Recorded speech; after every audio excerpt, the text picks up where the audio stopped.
Vamos a comenzar con la clase del sistema nervioso. Y para comenzar a entender a este sistema, lo tenemos que dividir o subdividir en un sistema nervioso central y sistema nervioso periférico. A su vez, el sistema nervioso central se lo divide en encéfalo y médula espinal, y este encéfalo se lo divide en el cerebro, cerebelo y tronco cerebral.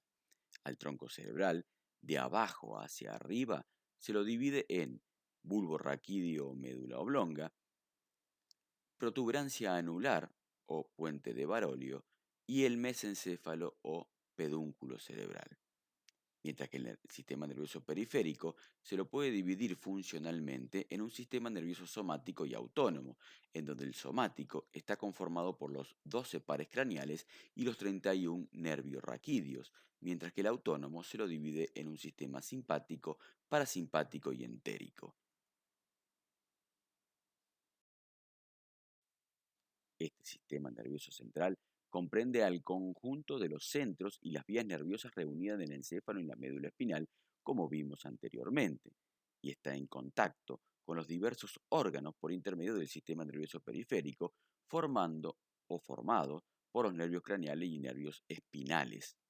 Es decir, que el sistema nervioso se conecta con todos los órganos de nuestro organismo a través de los pares craneales y nervios raquídeos. Pero para saber cómo están conectados, hay que saber cómo funciona una neurona. Por lo tanto, podemos decir que una neurona es una célula competente principal del sistema nervioso, cuya función principal es recibir, procesar y transmitir información a través de señales químicas y eléctricas gracias a la excitabilidad eléctrica de la membrana plasmática. Estas células están especializadas en la recepción de estímulos y conducción del impulso nervioso, entre ellas mediante conexiones llamadas sinapsis o con otros tipos de células como por ejemplo las fibras musculares de la placa motora. Estas neuronas son altamente diferenciadas y una vez que se dividen y alcanzan la madurez, ya no se dividen más. Y veamos cómo está conformada una neurona, y podemos decir que la neurona presenta las características morfológicas típicas con un cuerpo celular llamado soma o pericarion, que presenta un núcleo central y que tiene varias prolongaciones cortas, generalmente que transmiten los impulsos hacia el soma celular y que se denominan dendritas, y que de este soma sale un cilindro eje o un axón, que es una prolongación larga, donde van a transcurrir los impulsos nerviosos desde el soma hacia el axón terminal y de allí hacia otra neurona u un órgano diana que va a inervar.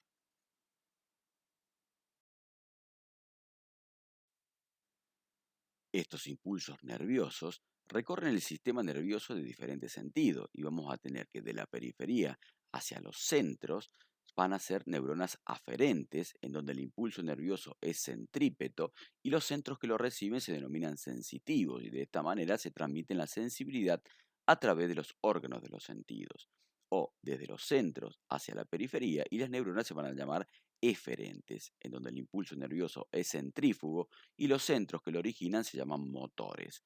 Por ejemplo, si en algún momento nos estamos quemando, por ejemplo, acercamos la mano al fuego, nuestro cuerpo, nuestro cerebro, a través de neuronas aferentes, van a llevar la información al cerebro de que nos estamos quemando, por ejemplo, la mano. Entonces, como impulso de respuesta a esta sensación, los centros motores hacen mover nuestro brazo o nuestra mano para sacarla del fuego y de esta manera no seguir quemándonos. Eso sería más o menos un ejemplo para que ustedes entiendan lo que es una aferencia y una eferencia, cómo se transmite el impulso nervioso en donde uno lleva la sensibilidad a nuestro cerebro y de nuestro cerebro vamos a hacer retirar el brazo que nos estamos quemando.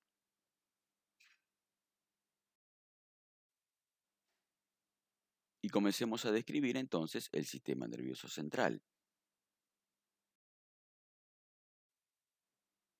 Y como dijimos anteriormente, el neuroeje comprende la médula espinal y el encéfalo, en donde el encéfalo se distingue de abajo hacia arriba el bulbo raquídeo, la protuberancia, el mesencéfalo o pedúnculo cerebral, el cerebelo, el diencéfalo y el cerebro. La médula espinal con las raíces espinales y el encéfalo con los nervios craneales están protegidos por un conjunto esquelético sólido, el conducto vertebral y el cráneo, de los que están separados por sus envolturas, que son las meninges. Y esquematicemos esto que hemos hablado anteriormente. Y vamos a tener la médula espinal, el bulbo raquídeo o médula oblonga, la protuberancia anular o puente de Barolio, el pedúnculo cerebral o mesencéfalo, el cerebro, el cerebelo, el diencéfalo y recubriendo a todas estas estructuras se encuentran las meninges. Y en la clase de hoy vamos a describir las meninges.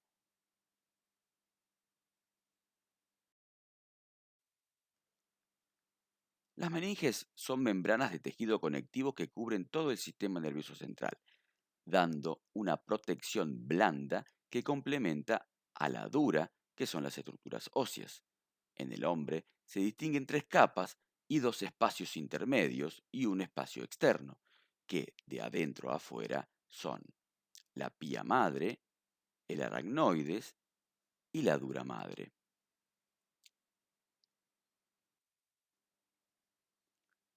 La pía madre es una capa delgada, muy vascularizada y en estrecho contacto con el encéfalo.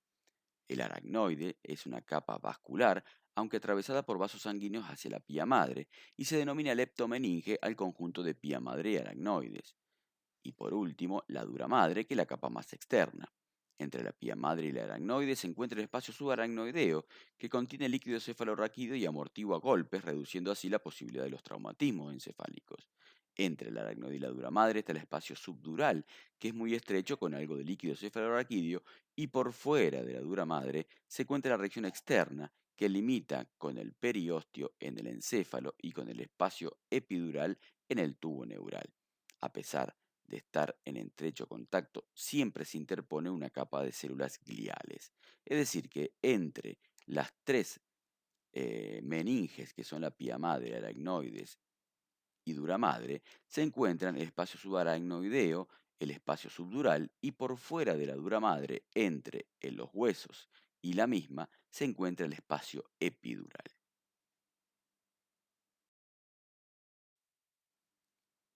Estas meninges, como dijimos, se disponen rodeando a todo el sistema nervioso central y de adentro a afuera son, ahí vemos en un esquema, el cerebro está recubierto por la pía madre, luego se encuentra el aracnoides y por último la dura madre.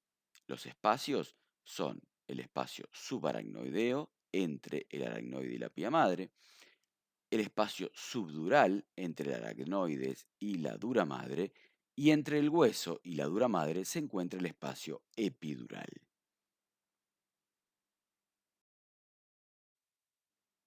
Comencemos a describir las meninges, pero a nivel de la médula espinal. La dura madre en la médula espinal se extiende desde el foramen magno hasta la segunda o tercera vértebra sacra. Esta dura madre presenta una superficie externa que es regularmente redondeada y responde a las paredes óseas y ligamentosas del conducto vertebral, de las que están separadas por el espacio epidural.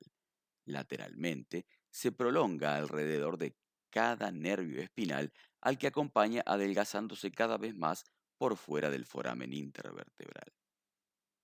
La superficie interna es lisa y pulida y corresponde al aracnoides previa interposición del espacio subdural.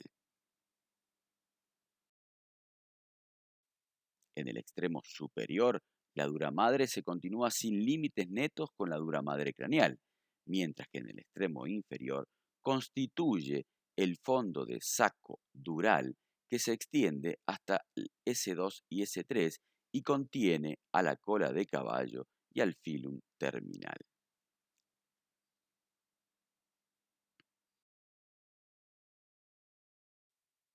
La pía madre a nivel de la médula espinal es una membrana vascular celulosa aplicada íntimamente en la superficie de la médula espinal. Presenta una superficie externa que corresponde a la cavidad o se corresponde con la cavidad subaracnoidea y una superficie interna que se aplica y se adhiere a la médula penetrando en sus fisuras y surcos y prolongándose hacia las raíces nerviosas. Lateralmente, la pía madre forma los ligamentos dentados que se extienden desde el foramen magno hasta el cono medular. Cada uno de ellos está dispuesto transversalmente en el espacio subaracnoideo y lo divide en un espacio posterior y en un espacio anterior. El borde medial del ligamento dentado se continúa con la pía madre de la médula espinal, mientras que el borde lateral se fija a la cara interna del saco dural por encima del foramen intervertebral o de agujero de conjunción. Es decir, que esto es lo que le da la característica de dentado de este ligamento, ya que al saltar de un agujero de conjunción al otro, le da ese aspecto de peine o de dentado, de diente, que le da el borde lateral de este ligamento.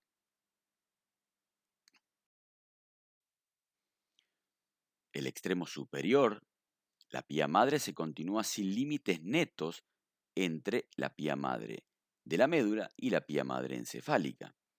En el extremo inferior se aplica al cono medular, a la cola de caballo y al filum terminal al que siguen hasta el fondo de saco dural.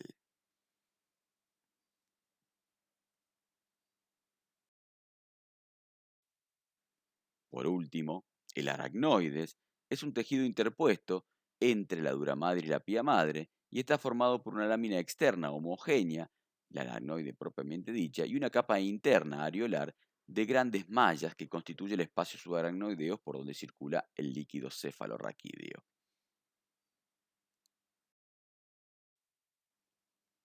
Muy bien, y luego de describir las meninges a nivel de la médula espinal, comencemos a describir a nivel craneal. Y estas meninges a nivel craneal, al igual que en la médula espinal, están dispuestas desde el exterior hacia el interior en dura madre, aracnoides y pía madre, igual que en las meninges medular. Veamos ahora la dura madre encefálica, que es la capa más superficial y más espesa de las tres meninges, es resistente y casi inextensible y tapiza estrechamente el interior del cráneo. En ciertos puntos se desdobla para formar pequeños espacios para determinados nervios craneales o bien para contener, los senos venosos de la dura madre que recogen la sangre del encéfalo y de la órbita. Aquí tenemos esta imagen que es una cara endocraneal del occipital en donde vemos a la dura madre que se desdobla para formar los senos laterales o el espacio por donde va a pasar el seno lateral y el seno longitudinal superior o seno sagital superior.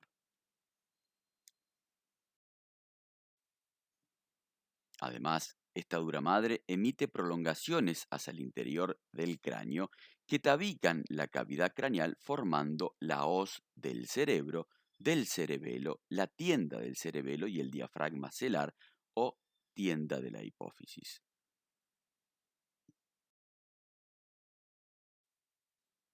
En la dura madre se distinguen una capa externa y una capa interna. La capa externa se aplica exactamente en la cara interna del cráneo, a la que se adhiere en forma variable, existiendo entre el cráneo y esta capa el espacio epidural. A nivel de la base del cráneo, esta dura madre se inserta en la apófisis cristagali, en el borde posterior de las alas menores del efenoides, en las apófisis clinoides anteriores y posteriores, en el borde superior de la porción petrosa del temporal, en el canal basilar y en el contorno del foramen magno.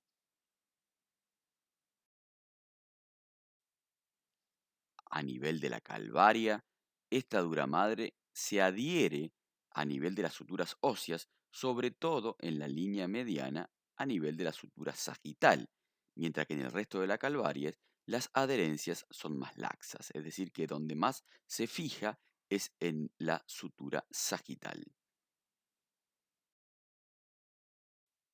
La capa interna de la dura madre está tapizada medialmente por la lámina externa del aracnoides, y de esta capa se originan prolongaciones intracraneales que forman tabiques para formar la tienda del cerebelo, la hoz del cerebro y del cerebelo, el diafragma celar o tienda de la hipófisis, y así dividir cavidades craneales en varias fosas. Por ejemplo, podemos observar aquí las fosas cerebral y la fosa cerebelosa.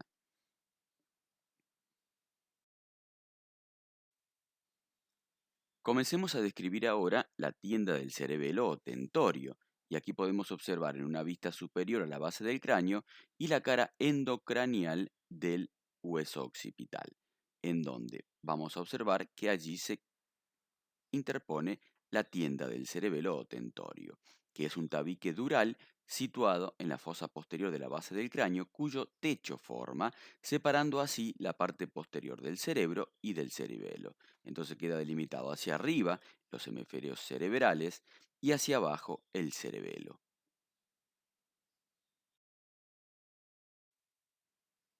En sus porciones anteriores y media, constituye a delimitar un foramen por donde pasan las estructuras del mesencéfalo.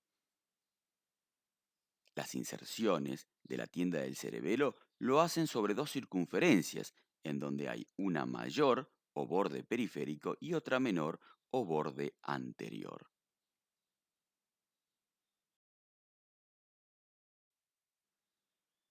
Describamos el borde periférico o circunferencia mayor, en donde nace desde la protuberancia occipital interna y se dirige hacia el borde superior de la porción petrosa del temporal.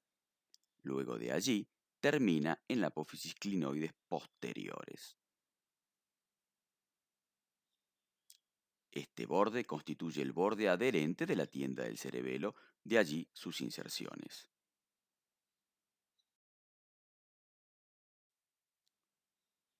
En este borde de la dura madre se desdobla y a nivel de la porción petrosa del temporal y del occipital para contener a los senos petrosos superior y seno transverso respectivamente.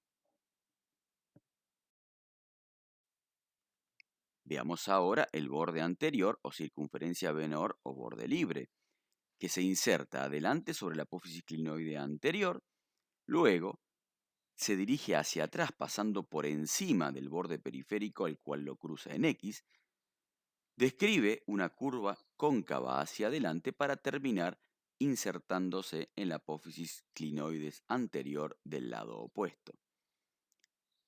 Este borde anterior delimita así, con la cara posterior del efenoides, la incisura de la tienda del cerebelo o foramen oval de Paccioni, por donde cual pasa el tronco encefálico. Veamos ahora la hoz del cerebro.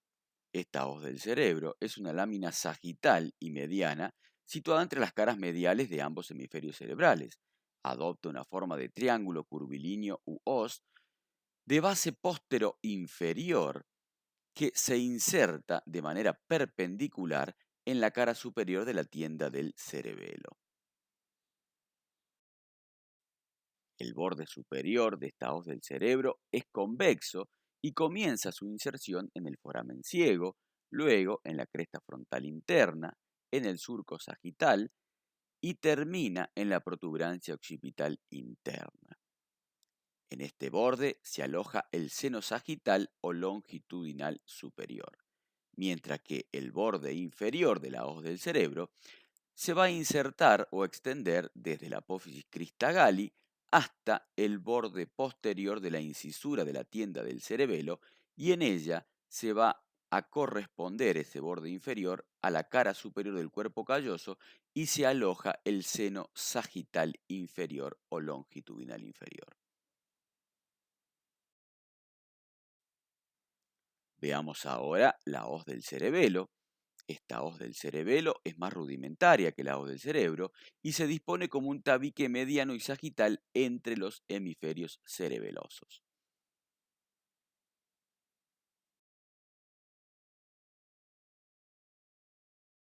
Esta hoz del cerebelo presenta un borde anterior libre y cóncavo que corresponde a la porción interhemisférica cerebelosa, y este puede presentar un canal longitudinal que aloja al vérniz inferior. Presenta también un borde posterior que se adhiere a la cresta occipital interna hasta el foramen magno, y en su espesor se alojan los senos venosos occipitales posteriores. Además presenta una base superior que se inserta en la cara inferior de la tienda del cerebelo y se corresponde hacia arriba con la inserción de la base de la hoz del cerebro.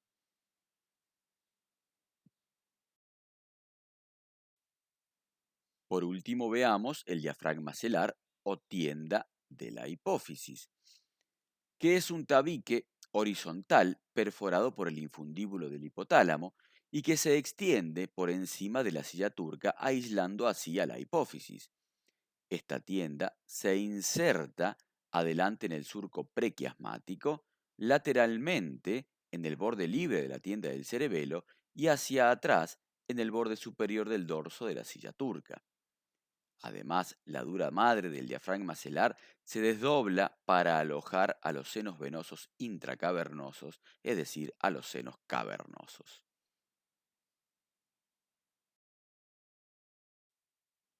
La pía madre encefálica es la más profunda de las envolturas y es delgada. Se encuentra en relación inmediata con las arterias y venas del encéfalo, y por su lámina externa está en relación con el aracnoides y el espacio subaracnoideos, y por lo tanto en contacto con el líquido cefalorraquídeo.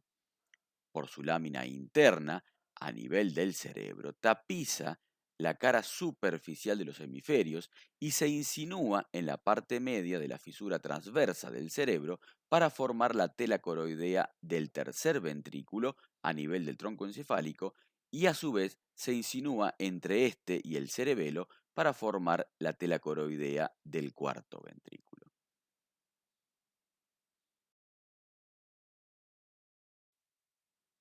Veamos por último el aracnoide y espacios subaracnoideos, en donde este aracnoides es una lámina conjuntiva comprendida entre la dura madre y la pía madre, existiendo entre el aracnoides y la pía madre cavidades o espacios subaracnoideos por donde circula el líquido cefalorraquídeo, habiendo espacios de mayor amplitud llamados cisternas subaracnoideas, diferenciándose cisternas de la celda cerebral y de la celda cerebelosa.